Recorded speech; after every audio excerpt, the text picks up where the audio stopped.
Il y a longtemps, vivait un empereur qui raffolait tellement de beaux costumes neufs qu'il donnait tout son argent pour être bien habillé. Il ne se souciait pas de ses soldats, ne se souciait pas de théâtre ni d'aller en voiture dans la forêt, sinon uniquement pour montrer ses vêtements neufs.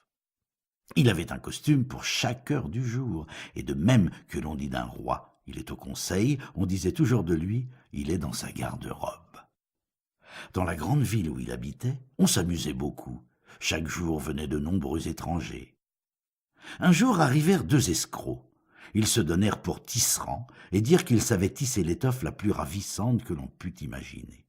Non seulement les couleurs et les dessins sont exceptionnellement beaux, Moi, les habits taillés dans cette étoffe, ils ont la propriété d'être invisibles à quiconque est d'une incurable bêtise et ne sait pas faire son métier. Oh, mais voilà de charmants habits.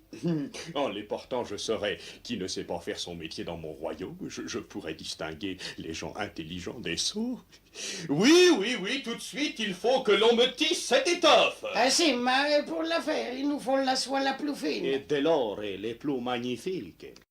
Et il donna beaucoup d'argent aux deux escrocs à titre d'art pour leur faire commencer leur travail.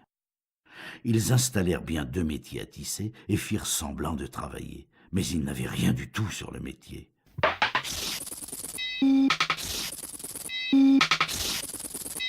Bien vite, ils demandèrent la soie la plus fine et l'or le plus magnifique. Ils fourrèrent le tout dans leur propre sac et travaillèrent avec les métiers vides et même jusque tard dans la nuit.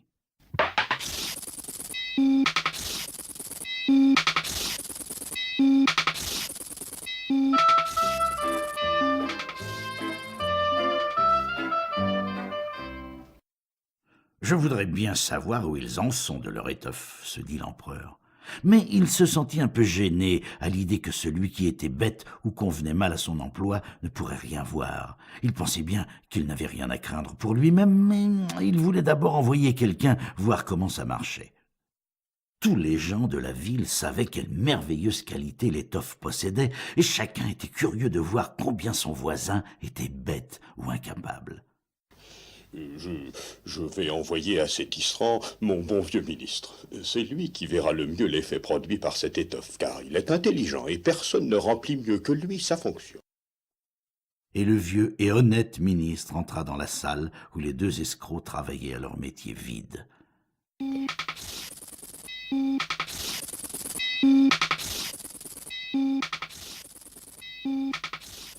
Oh, grand Dieu, serais-je bête? Je ne l'aurais jamais cru.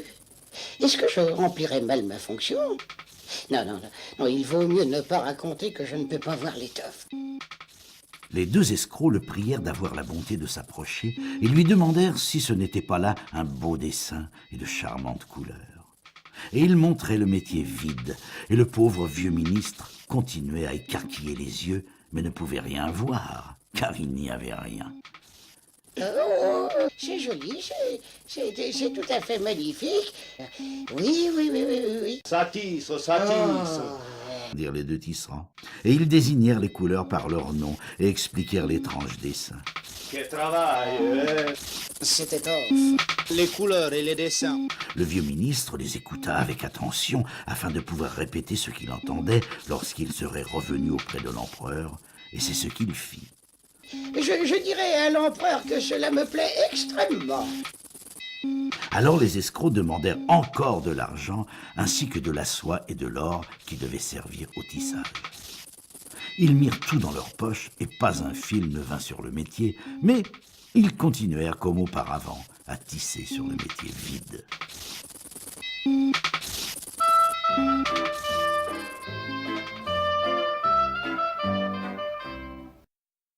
L'empereur envoya bientôt un second haut fonctionnaire honnête pour voir comment allait le tissage et si l'étoffe serait bientôt prête.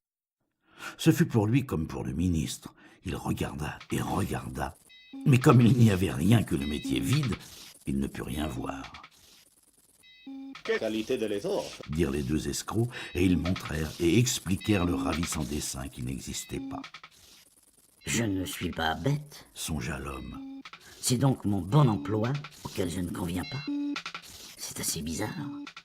Mais il ne faut pas que l'on s'en aperçoive. Et il loua l'étoffe qu'il ne voyait pas, et affirma sa joie des belles couleurs et du charmant dessin. Très très beau. J'en parlerai au roi. Je vais en parler tout de suite à sa majesté. Majesté, le tissu est extraordinaire, dit-il à l'empereur. Tous les gens de la ville parlèrent de la superbe étoffe. Et l'empereur voulut la voir lui-même, pendant qu'elle était encore sur le métier, avec tout un groupe d'hommes éminents parmi lesquels étaient les 2 vieux fonctionnaires qui déjà y étaient venus. Il se rendit auprès des 2 escrocs malins qui tissaient de toute leur force, mais sans le moindre fil.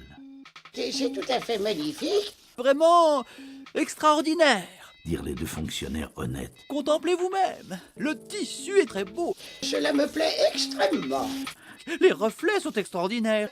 Et ils montraient du doigt le métier vide, car ils croyaient que les autres pouvaient sûrement voir l'étoffe. « Comment ?» se dit l'empereur. « Je ne vois rien. C'est effrayant. Suis-je bête? Ne suis-je pas capable d'être empereur? Il ne pourrait rien m'arriver de plus terrible. »« Oh oui, c'est très beau, dit l'empereur. Je donne ma plus haute approbation. » Et il fit un signe de tête satisfait et considéra le métier vide. Il ne voulait pas dire qu'il ne pouvait rien voir. Toute la suite qu'il avait amenée regardait et regardait sans y voir plus que tous les autres, mais tous disaient comme l'empereur « Oh, très beau !» et lui conseillaient de porter pour la première fois un costume taillé dans cette nouvelle étoffe superbe à la grande procession qui devait avoir lieu bientôt. C'est admirable, ravissant, parfait, Disait-on en chœur, et tout le monde était enchanté. L'empereur gratifia chacun des 2 escrocs d'une croix de chevalier à mettre à leur boutonnière et du titre d'écuyer tisserand. Toute la nuit qui précéda le matin où la procession devait se dérouler, les escrocs furent à l'œuvre avec plus de 16 lumières allumées. Les gens pouvaient voir qu'ils se dépêchaient d'achever le nouveau costume de l'empereur. Ils firent comme s'ils ôtaient l'étoffe du métier, coupèrent l'air avec de grands ciseaux, cousirent avec des aiguilles sans fil et dirent enfin « Et voilà qui est fait. Ouf, les costumes, il est terminé. »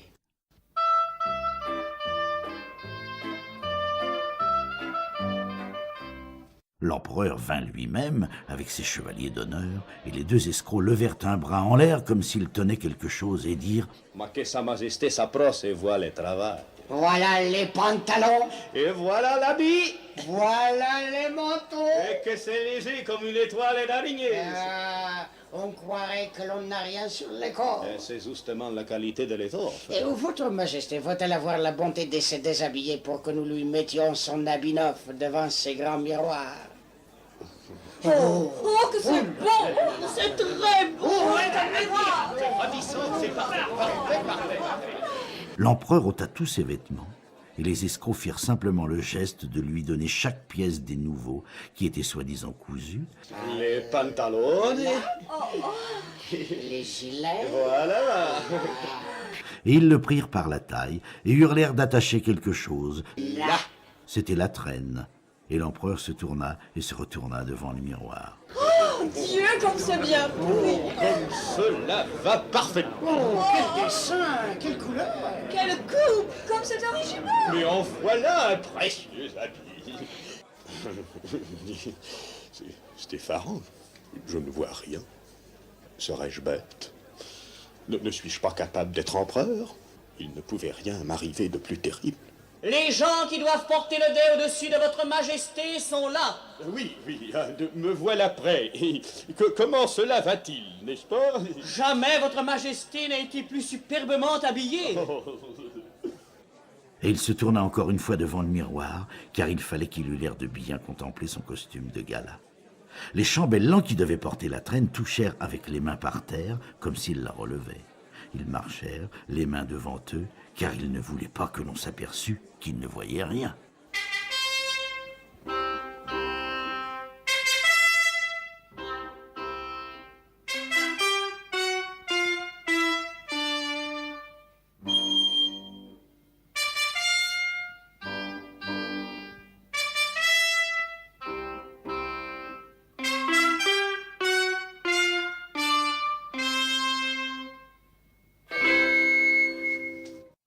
Et l'empereur défila dans la procession sous le magnifique dais. Et tout le monde, dans la rue et aux fenêtres, disait Dieu, comme le nouveau costume de l'empereur est splendide. Quelle belle traîne il a. Personne ne voulait que l'on s'aperçût qu'il ne voyait rien, car cela aurait prouvé qu'on n'aurait pas bien rempli son emploi, ou aurait été très bête. Aucun costume de l'empereur n'avait obtenu un tel succès. Mais le roi est tout nu. Dit un petit enfant, et chacun de chuchoter à son voisin ce que l'enfant avait dit. Il est tout nu. Vous avez entendu? Il est tout nu. Oui, un petit enfant a dit qu'il était tout nu. Il est tout nu. Il est tout nu. Il est tout nu. Cria finalement tout le peuple. Et l'empereur eut un frisson, car il lui semblait bien que ces gens avaient raison. Mais il se disait qu'il lui fallait subir la procession jusqu'au bout, et il prit une allure encore plus fière. Et les chambellans marchèrent, tenant la traîne qui n'existait pas.